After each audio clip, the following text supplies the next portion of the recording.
Bienvenidos a una nueva entrevista, estamos en Canal Doñana. Hoy vamos a hablarles del próximo día 1 de mayo, una festividad prensada en cada calendario que nos recuerda, no solamente porque está en el calendario, sino además por las actividades en las que se conmemoran y por el día en el que se realiza. El día 1 de mayo es el Día Internacional del Trabajo. Bonita palabra esa del trabajo, ¿eh? Bueno, pues esperamos que sea un día en el que se haya de conmemorar y de festejar, que no tuviéramos que pedirlo ni solicitarlo. Para hablar de esta jornada y de actividades que se van a realizar como concentraciones o movilizaciones en la provincia de Huelva, hoy están con nosotros dos secretarios generales. El secretario general de Comisiones Obreras, Emilio Fernández, bienvenido. Hola, muchísimas gracias por estar con nosotros, Emilio. Y el secretario general de UGT en Huelva, también, que nos acompaña, Sebastián Donaire. Bienvenido. Muy buenos días, muchas gracias. Bueno, yo decía que qué ideal sería que pudiéramos hacer un antes y un después en el calendario y decir, vamos a celebrar el día 1 de mayo como el Día del Trabajador, pero sin tener que pedir trabajo estable, sin tener que pedir mejores condiciones laborales y que Huelva fuera además un referente del trabajo. No todo lo contrario. Yo creo que esa es una realidad por la que lucháis todos los sindicatos, ¿cierto? Pues sí, efectivamente. Ojalá llegue el día 1 de mayo en el que sea, más allá de un día reivindicativo, que es el enfoque que le damos los sindicatos de clase, Comisión Obrera y UGT, sea un día festivo. Es un día festivo en el calendario, pero para nosotros es un día de lucha y de reivindicación.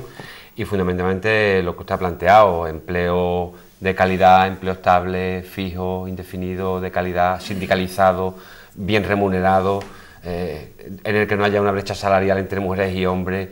Ese sería el ideal por el que nosotros trabajamos día a día. Desde luego, para nosotros el día 1 de mayo es un día muy importante porque es el día de la clase trabajadora y del movimiento sindical, pero para nosotros es un día de un punto de inflexión y de reflexión y un día donde tomamos fuerza y conectamos de nuevo con la clase trabajadora y con el conjunto de la sociedad para seguir saliendo el resto del año a defender, pues a través de la negociación colectiva y a través de las negociaciones con las empresas y con las administraciones, pues mejoras en el mercado de trabajo de nuestra provincia, que por cierto es un mercado de trabajo que podemos analizar en esta entrevista, es un mercado de trabajo absolutamente enfermo, desestructurado y en el que las administraciones tienen que poner soluciones urgentes porque tenemos un mercado de trabajo absolutamente asilvestrado.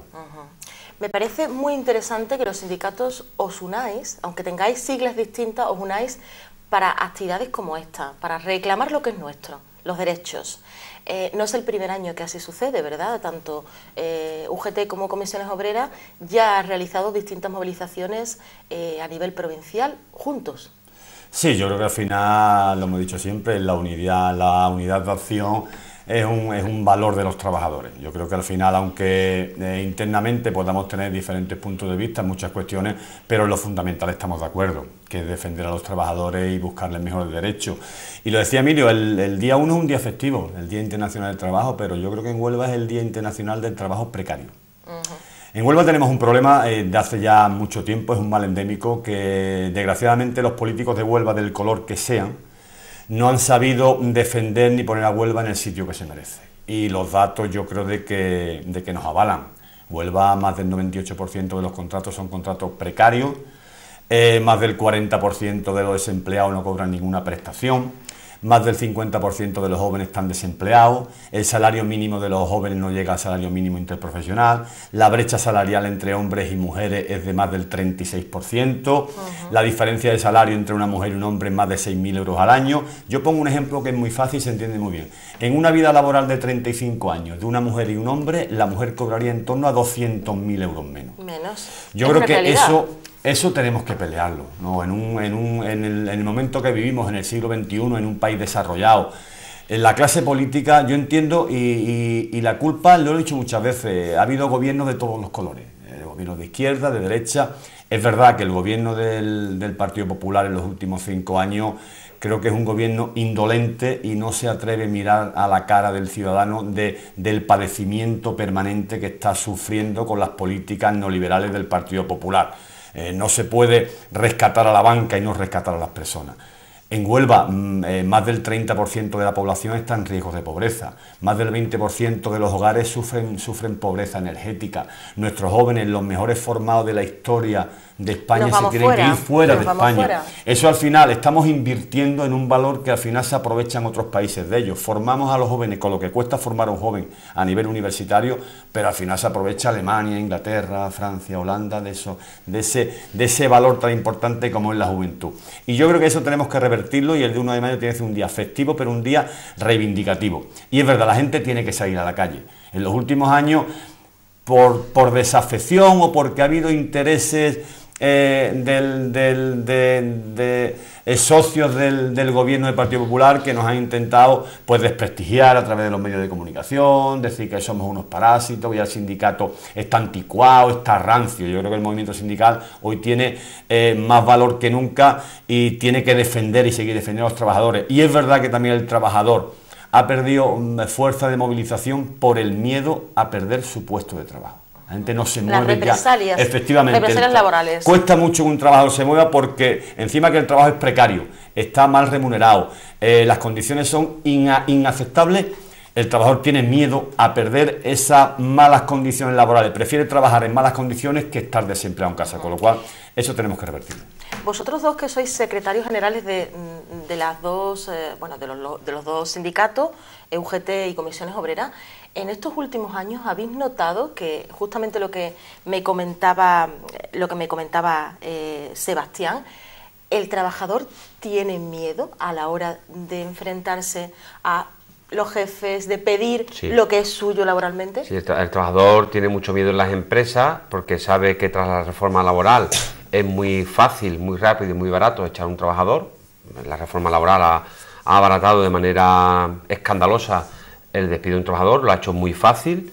La gente tiene miedo incluso a decir que están sindicalizados, o incluso, bueno, pues no ya el riesgo a firmar una candidatura para ser representantes sindicales o trabajadores que ni siquiera se lo plantean por el miedo a ser despedido. Y la gente, claro que tiene miedo, porque saben que, como decía Sebastián, pueden tener condiciones de trabajo muy precarias en su empresa, pero saben que lo que les espera fuera es peor, que es el desempleo, prestaciones por desempleo miserables y prestaciones por desempleo que en 2 años, en el mejor de los casos, pues se te agotan.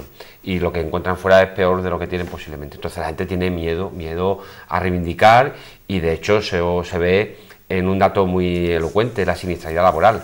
En Huelva, precisamente ayer, algunos medios de comunicación volvían a situar a Huelva como una de las provincias españolas con mayor índice de siniestralidad laboral. En Huelva, en el año 2016, se incrementaron los accidentes mortales un 500%. Wow. ¿Vale? Un 500%. Y Huelva bate récord de siniestralidad laboral en el conjunto del país. Los jóvenes de Huelva, hablando de los jóvenes de Huelva son los que más accidentes de trabajo sufren en el conjunto del país y en el conjunto de Andalucía. Si en el conjunto medio de cada 1000 trabajadores jóvenes, 28 sufren algún tipo de accidente de trabajo en el conjunto del país, en Andalucía son 32 de cada 1000 y en Huelva son 40 de cada 1000. Sufren un accidente de trabajo. Uno de cada 3 accidentes de trabajo en la provincia de Huelva lo sufre una persona de menos de 35 años. A nivel andaluz, comparamos Huelva con otras provincias autonómicas. ¿Por qué Huelva está por debajo con esos datos? O sea, bueno, ¿qué no va bien? Huelva tiene una estructura económica muy débil, donde el peso de la industria ha ido perdiendo valor. Huelva ha ido perdiendo músculo industrial, que es un empleo que tradicionalmente era un empleo bien remunerado, con condiciones de seguridad en algunos casos muy avanzadas, con la presencia y la implantación de los sindicatos, que es la mejor garantía de que los trabajadores avanzan en las empresas y se les respetan sus derechos y sus convenios colectivos. Bueno, pues si desaparecen esas grandes industrias, que son industrias además no solamente que generan empleo de calidad, sino que también las industrias auxiliares mejoran sus condiciones de trabajo porque trabajan para grandes empresas. Bueno, pues todo eso en Huelva ha ido desapareciendo y ha sido sustituido por un empleo de muy baja calidad en el sector agrícola y en el sector del sector de servicios, fundamentalmente en el sector del comercio y de la hostelería, que también es un empleo que en Huelva es de muy poca calidad. Si a eso le añadimos que los sectores públicos en estos últimos 8 años de crisis han ido perdiendo, el sector público ha ido perdiendo peso, que es un empleo también de cierta calidad, pues ha ido perdiendo peso por la crisis, por las reformas, por los recortes y porque el gobierno de la nación ha impuesto una tasa de reposición leonina, de tal manera que de cada 10 empleos que se perdían, público tan solo se podía reponer uno, ahora se ha abierto un poquito más la mano para algunos sectores, pues el conjunto de todos esos factores hace que Huelva... Se haya mermado el mercado laboral. Huelva tiene un mercado de trabajo muy endeble, un mercado empresarial muy endeble. Hay que tener en cuenta que Huelva es la provincia de Andalucía con menor número de empresas. Y Huelva es la provincia de Andalucía que más empresas ha perdido en los últimos 6 o 7 años de crisis. Vaya. Y que el 60% de las empresas... ¿Y no se han creado? Claro, el 60% de las empresas de Huelva son empresas unipersonales, es decir, autónomos que trabajan para sí mismos. No fomentan la creación de nuevos Por empleos. lo tanto, hay que tener en cuenta que un trabajador que es autónomo, que el 60% son trabajadores autónomos, que trabajan para ellos y para su familia, pues evidentemente eso demuestra cuál es el tejido empresarial de nuestra provincia. Eso se nota mucho en el entorno de Huelva Capital, donde importantes fábricas han desaparecido y ese empleo industrial ha desaparecido y el empleo auxiliar también ha desaparecido. Y eso evidentemente tiene una repercusión en el que el empleo que está creciendo en nuestra provincia es un empleo mal pagado, en el que los convenios colectivos no se respetan en muchos casos y donde la presencia del sindicato es endeble.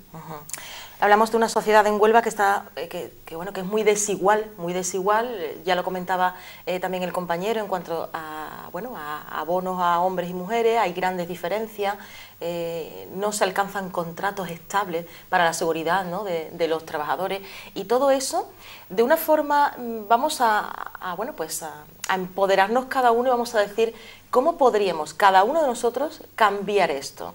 Entendemos que a nivel general estáis trabajando en muchas plataformas y sindicatos como lo hace UGT y Comisiones Obreras, pero cada trabajador en sí, ¿qué tiene que decirse este próximo 1 de mayo y qué tiene que exigir y cuáles son sus derechos? Bueno, exigir el 1 de mayo, en primer lugar, es exigir los derechos que se han perdido en los últimos años. Se han perdido muchos derechos en sanidad, en educación, en dependencia, en condiciones laborales, en materia de negociación colectiva. Yo creo que la reforma laboral del Partido Popular, del Partido Socialista cuando la hizo, que abrió la puerta a la segunda reforma laboral del Partido Popular, yo creo que eso degradó las relaciones laborales a un nivel casi de suelo. Y luego, aparte, como he dicho también, es que creo que los políticos a Huelva la tienen como la cenicienta de España, y eso se demuestra ahora en los presupuestos generales del Estado. Huelva se ha quedado otra vez fuera de las grandes reivindicaciones que siempre hemos hecho los sindicatos, que son las infraestructuras.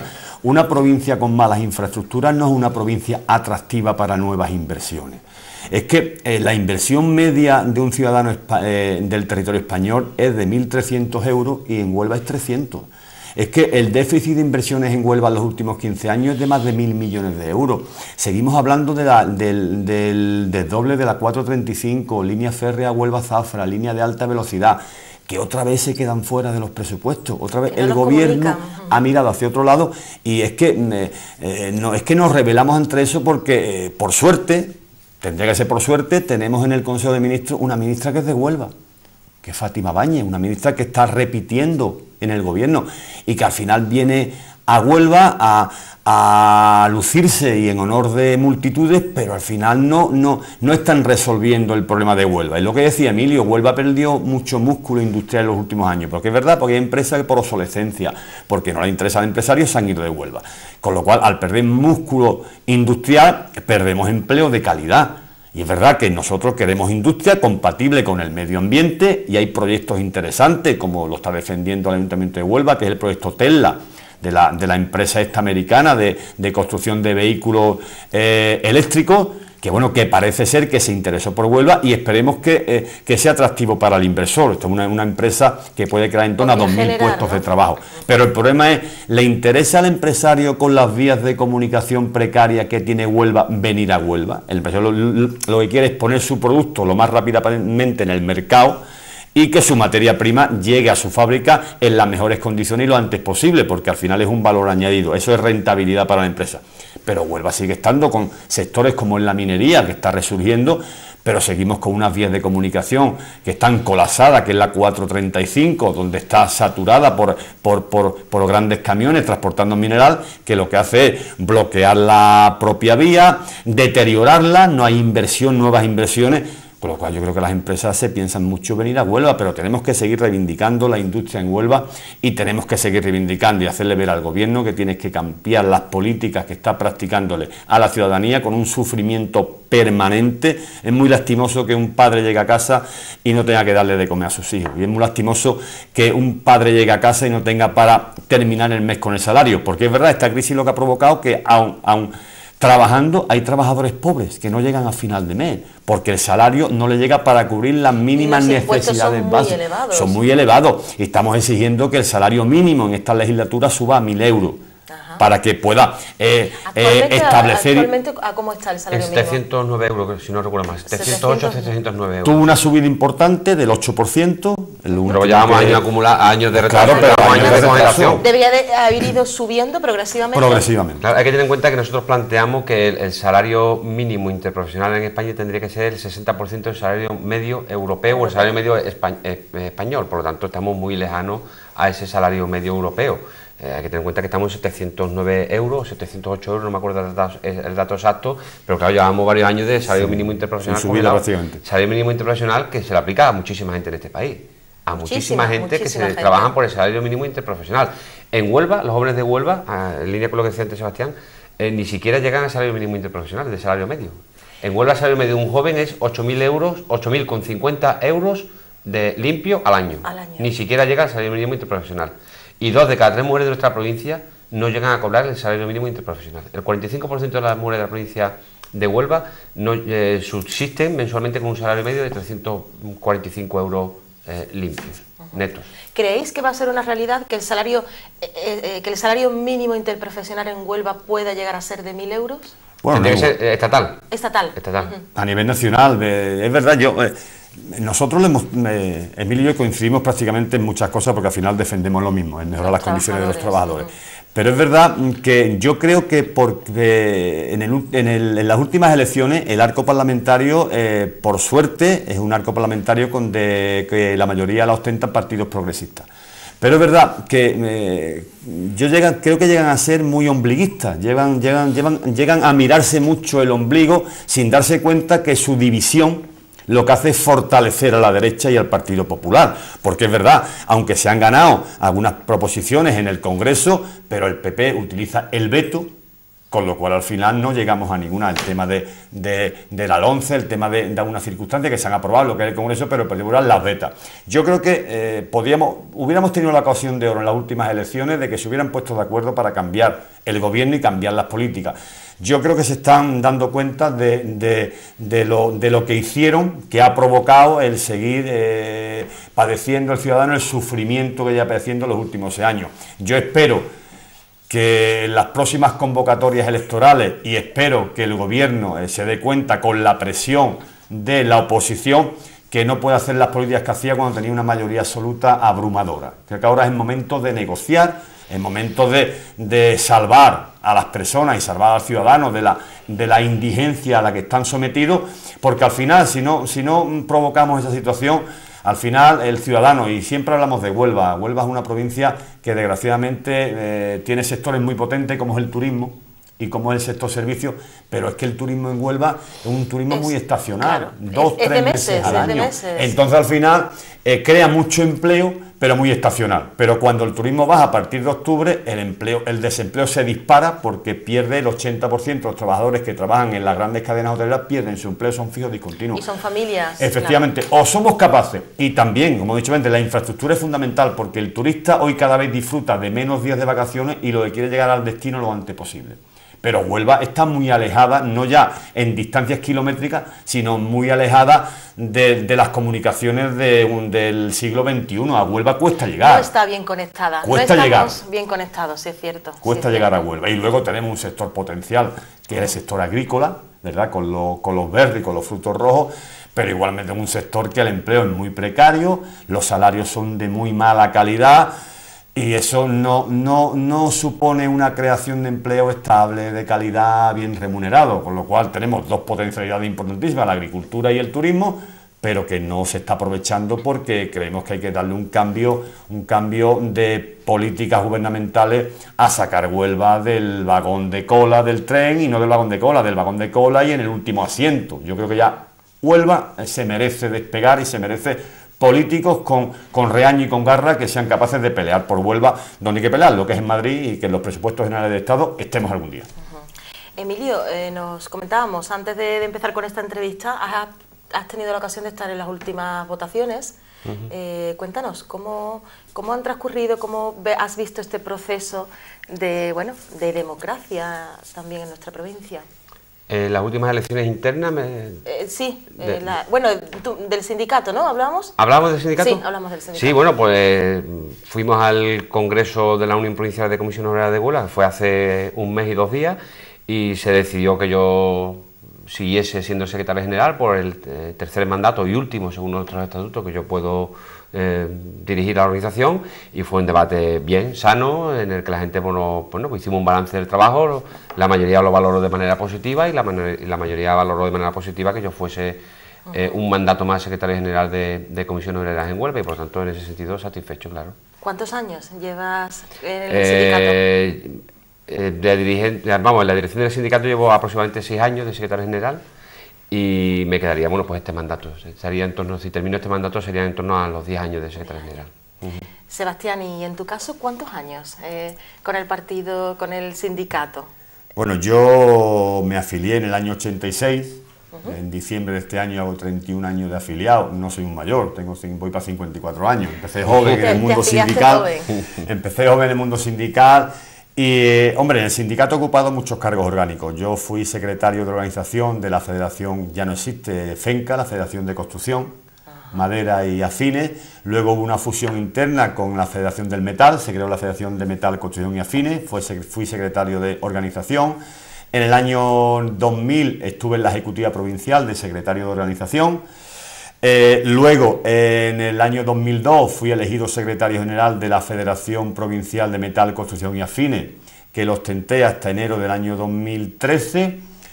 Luego me fui a la Ejecutiva Regional de MCA como secretario de organización, y el 6 de mayo del año 2016, ahora el 6 de mayo de este año, haré 1 año de secretario general de UGT Huelva. Yo siempre he dicho que he estado donde el sindicato me ha necesitado. Yo nunca he elegido los cargos, sino el sindicato me ha necesitado que esté en un ámbito determinado, he estado, y ahora decidió la mayoría del sindicato que yo dirigiera a UGT en Huelva, con lo cual pues tengo este mandato, no sé si seré reelegido dentro de 3 años o no. Al final yo creo que los congresos son los que democráticamente deciden si debe de continuar la dirección anterior, o sobre todo el secretario general, o no. Pero bueno, yo creo que estamos haciéndolo bien el conjunto de los sindicatos, y eso que es verdad que no es fácil ser sindicalista hoy. Eso te iba a preguntar, ¿qué diferencias hay de cuando comenzasteis ahora? No es fácil ser sindicalista, pero porque creo que hemos sido atacados, pisoteados, vilipendiados intencionadamente por ciertos medios de comunicación manejados por la derecha, y no voy a nombrar ningún medio, pero todo el mundo lo sabemos, porque hasta casi los que decían algunos que eran afines también nos han atacado. Creo que se ha vendido una imagen del sindicato y de los sindicalistas que estamos aquí que no es real, y es verdad, y donde somos cientos de miles de compañeros y compañeras afiliadas, a lo mejor alguien pues ha cometido alguna irregularidad, pero no puedes tachar, no puedes globalizar a todo, y tenemos el mayor ejemplo ahora mismo. El Partido Popular está sumido en una corrupción absoluta.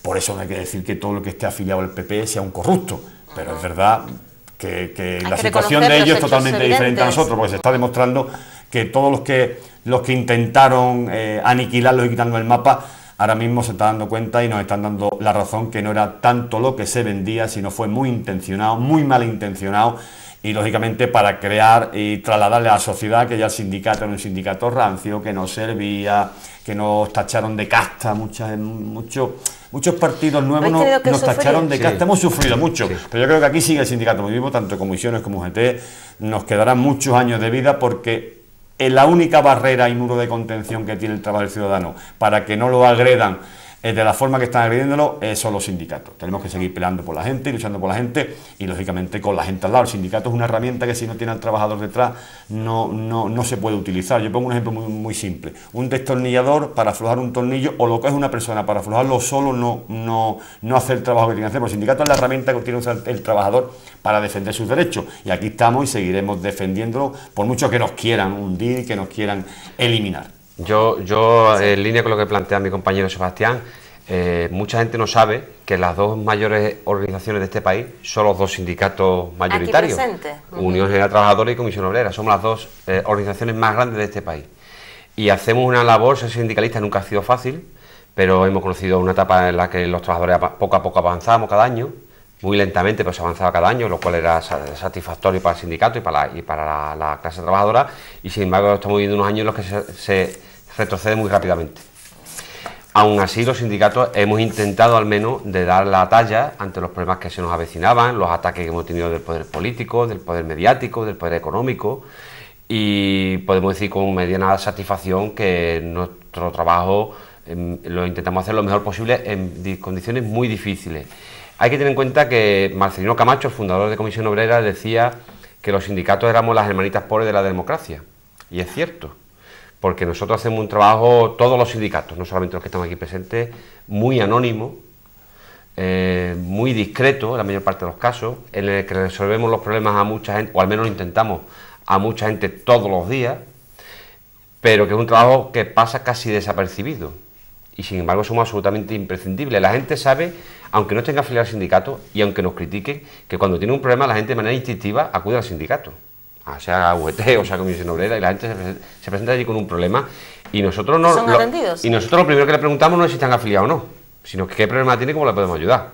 Y lógicamente invitamos a la gente que se afilie a los sindicatos, que nosotros nos financiamos a través de la afiliación, no como piensa alguna gente, esa leyenda urbana que hay por ahí, que parece que a nosotros nos chorrean con dinero todos los días. Eso es absolutamente falso. Nosotros nos financiamos con la afiliación, y por lo tanto es un trabajo muy anónimo, muy difícil, en el que te encuentras con circunstancias en las que no puedes actuar porque no tienes herramientas para actuar sobre esa realidad, pero difícilmente los trabajadores pueden decir que los sindicatos no estamos a la altura de las circunstancias. Es verdad que no todos lo hacemos bien, pero sí es verdad que hemos sido, en este envite tan duro de crisis económica y del poder político, posiblemente hemos sido la mejor barrera, la primera barrera y la mejor barrera para defender no solamente los intereses de la clase trabajadora, sino de su familia y del conjunto de la sociedad, de aquellos que no pueden o no saben defenderse. Nosotros salimos en defensa de los inmigrantes, salimos en defensa de las personas con discapacidad, salimos en defensa de los jubilados, de los pensionistas, de las amas de casa, de los jóvenes que emigran, de los jóvenes que inmigran, de los jóvenes que no les llega la beca. En fin, que nosotros, si uno mira la hemeroteca y mira nuestra trayectoria, se dará cuenta de que los sindicatos mayoritarios, los sindicatos de clase mayoritarios, salimos a la calle constantemente a defender a toda la gente que lo está pasando mal. A los que están pasándolo bien no salimos a defenderlo, a los que están enriqueciéndose con la miseria humana no salimos a defenderlo, salimos a criticarlo y a combatirlo, pero nosotros salimos en defensa, lo podéis ver en los medios de comunicación y en la hemeroteca, de personas con discapacidad, de los jóvenes que emigran, de los jóvenes que no les llega la beca, a los que les recortan el salario, a los que los despiden, a los pensionistas. En fin, nuestro trabajo a las mujeres como trabajadoras, a las mujeres como mujeres simplemente de la sociedad que sufren muchísimas, o que sufrís muchísimas discriminaciones y muchísimas desigualdades y muchísima violencia sobre las mujeres, y nosotros seguimos en defensa de toda aquella parte de la sociedad que no puede o no sabe defenderse. Y lo haremos con más o menos acierto, pero nosotros siempre decimos que el sindicato sale en defensa del bien común. Difícilmente el sindicato sale a la calle a defender sus propios intereses corporativos. Siempre salimos a la calle con nuestros recursos a defender a aquellos que no se pueden defender. Una pregunta muy personal. ¿Creéis, no tiene nada que ver con la familiar, la personal, ¿creéis que estamos más cerca de salir de la crisis que unos años atrás? Nosotros decimos que la crisis la dejaremos atrás cuando a las familias trabajadoras les llegue el salario a final de mes, cuando no tengan en su casa de desempleados, cuando los hijos de los trabajadores no tengan que emigrar o no tengan que vivir en condiciones peores que sus padres. Hoy estamos viendo cómo los hijos viven en condiciones peores que sus padres, cuando nosotros hemos vivido mejor que nuestros padres.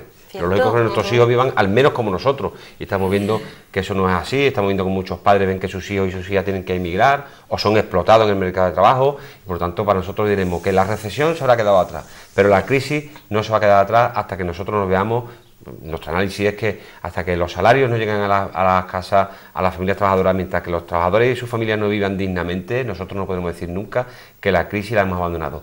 Porque en esta crisis, en el fango de esta crisis, vamos a estar durante muchísimo tiempo, porque además se ha cambiado el modelo social. En esta crisis no ha cambiado el modelo social. En un estado de bienestar estamos en un estado de malestar, donde la gente la están acostumbrando a vivir con salarios precarios, le están acostumbrando a no llegar a final de mes, le están acostumbrando a vivir de los bancos. A vivir de los bancos, le están acostumbrando a vivir, a pagar de sus salarios servicios privados porque los servicios públicos no están funcionando. Un dato, el año pasado Huelva fue la provincia de España que más pólizas privadas, de sanidad privada, suscribió de España. Dato oficial de la aseguradora de la... En Huelva. En Huelva. Huelva provincia fue la provincia de España que más pólizas de seguridad, de sanidad privada suscribió en el 2016. Eso significa que la gente está haciendo un trasvase de su dinero, lo que está pagando con sus impuestos y con sus cotizaciones sociales para tener una sanidad de calidad, lo duplica porque entiende que los servicios públicos no le están dando el servicio que le corresponde y la gente se rasca el bolsillo, se lo quita de otra cosa y suscribe una póliza de sanidad privada para que la atiendan, que ellos creen que lo atienden bien. Nosotros siempre defendemos que la sanidad pública es lo mejor que tenemos en nuestro país, en nuestra comunidad autónoma. Esas son realidades. La gente se está acostumbrando a vivir en una crisis de largo recorrido en el que nuestro modelo social no lo han cambiado. La gente se rasca el bolsillo para que su hijo tenga una educación de más calidad, para tener una sanidad de más calidad, y se rasca el bolsillo y se lo quitan de otras cosas. Privatizamos todo lo que nos pertenece. Pero es lo que decía Emilio, yo creo que el gobierno no privatiza porque se le ocurra hoy. Yo creo que está muy estudiado por parte del gobierno del Partido Popular que la privatización de la sanidad, de la educación, es para beneficiar a amiguetes suyos, a empresas privadas que lo que están intentando es, si yo no tengo el servicio que me puede prestar, un servicio de calidad en la sanidad, me tengo que hacer un seguro privado para cubrir ciertas especialidades que o me tardan mucho en atender o no me atienden. Pero es verdad, si yo no tengo recursos para hacerme un seguro privado, ¿qué están haciendo? Están degradando un servicio fundamental como es el servicio, la prestación sanitaria. Y eso no es caprichoso, igual que la formación. Cuando la saca el gobierno a libre concurrencia, es para quitarle potenciación en la realización de la formación a los sindicatos y dársela a entidades privadas como empresas vinculadas al periódico El Mundo. Es que dices tú, bueno, es caprichoso, es una ocurrencia, no es una ocurrencia, es un sistema muy estudiado para debilitar el estado de bienestar, hacer a la gente mucho más dependiente de cuestiones pegadas a la privada, pero al final eso lo que supone es recortar derechos, muchas menos prestaciones, el ciudadano no tiene posibilidades ni capacidades para buscar alternativas, porque al final si no me llega el salario a final de mes, ¿cómo tengo la capacidad de hacerme un seguro privado? Una educación con mucho menos becas, no tengo posibilidades de darle a mis hijos. Yo siempre he dicho que para mí sería un mal padre si yo le dejara a mi hijo peores condiciones que mi padre me dejó a mí, pero es que seguramente mi hijo tendrá peores condiciones que yo, porque bueno, mi hijo está estudiando, tiene 24 años, pero yo lo miro y digo, ¿qué futuro le espera al chaval este? ¿Qué va a tener cotizado cuando llegue su edad de jubilación? Nosotros sí. ¿A qué edad va a tener que trabajar? Todavía sí. Bueno, ¿con qué edad trabajará y qué calidad de empleo tendrá? Yo puedo trabajar, pero si mi calidad de empleo es muy baja, al final contribuyo poco a las arcas del Estado y yo voy a recibir una contraprestación cuando me jubile de miseria. Mínima. Está pasando con lo de las pensiones. En el Pacto de Toledo llevamos mucho tiempo diciendo que se tienen que sentar. El gobierno del Partido Popular ha sacado del fondo de reserva 60.000 millones de euros. Cuando terminó el gobierno de Zapatero estaban 67.000 millones de euros y en estos 5 años ha sacado el Partido Popular 60.000 millones. Y el futuro de las pensiones, que dicen que no hay ningún problema.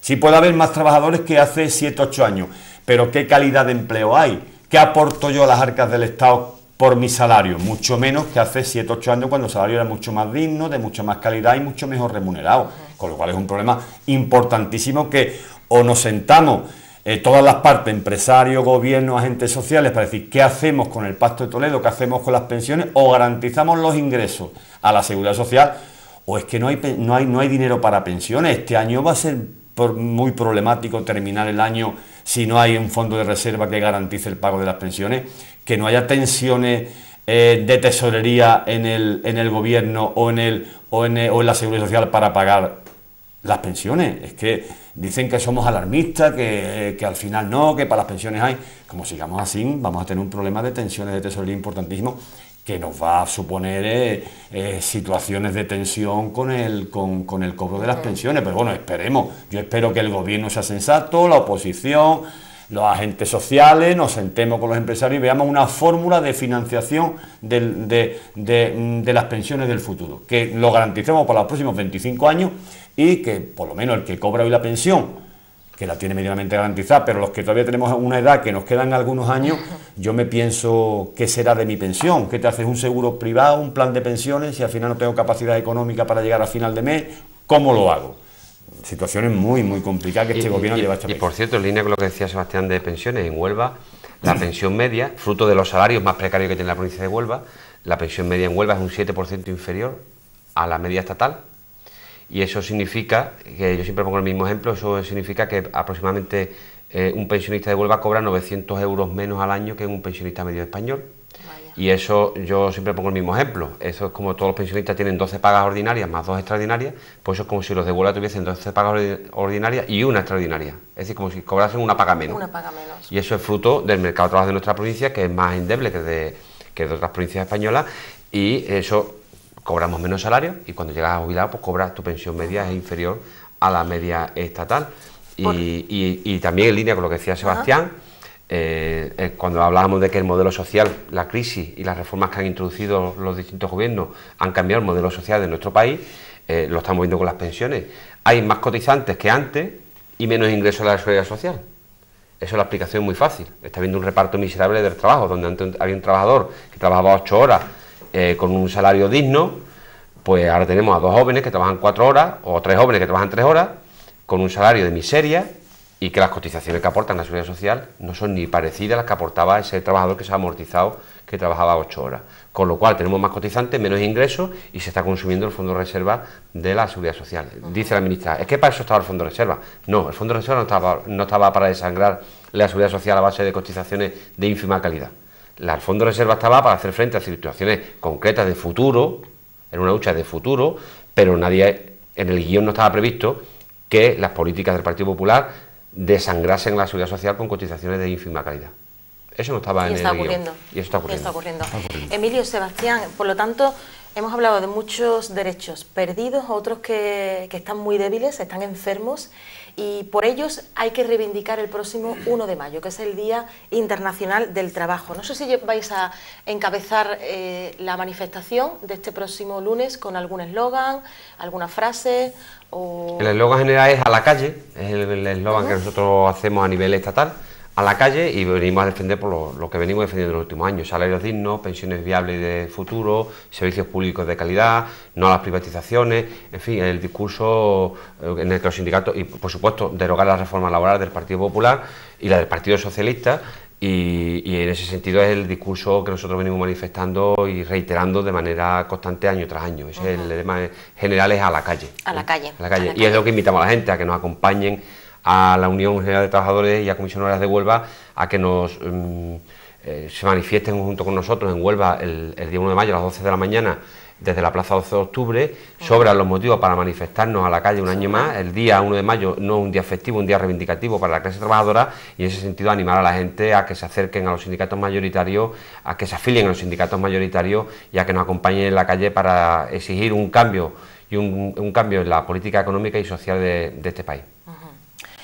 Yo igual, bueno, yo creo que... ¿Tienes ahí una cámara también? Tiene que ser un día de clamor popular, de reivindicación y de lucha, porque creemos que ya es hora que el gobierno pueda sentir el aliento de la miseria que están pasando muchos ciudadanos a la hora de reclamar los derechos que tantos años costó conseguir y que el Partido Popular lo ha dilapidado en los 5 años que lleva gobernando, con lo cual esperemos que sea una gran manifestación, una movilización donde se reclamen derechos, como ha dicho Emilio, empleo estable, empleo de calidad, servicios públicos. Creo que es hora de dignificar al ciudadano, y eso se consigue reivindicando, protestando y echándonos a la calle, con lo cual espero y pensemos que va a ser una gran movilización, y animar a los ciudadanos que movilizándose se consiguen las cosas. Los derechos no se heredan, se pelean, con lo cual yo espero que el día 1 sea una fiesta, pero una fiesta de la reivindicación y de la exigencia del gobierno, que tiene que cambiar las políticas y tiene que dignificar a las personas y no llevarlas a la miseria absoluta como los ha llevado en estos últimos 5 años. Emilio, Sebastián, gracias por estar con nosotros. Os abrimos las puertas de nuestro plató y además de nuestros micros para que siempre tengáis aquí en nuestra casa pues esa comunicación con el ciudadano. Nosotros llegamos con nuestra programación a muchos municipios de la provincia de Huelva y, por supuesto, queremos ser ese nexo de unión entre el trabajo, muchas veces anónimo, como bien decía Emilio, que hacéis los sindicatos y, por supuesto, el ciudadano, el trabajador, hasta el empresario, que también necesita saber qué está ocurriendo. Todos ellos que estén unidos gracias a vuestro trabajo y que nosotros podamos verlo.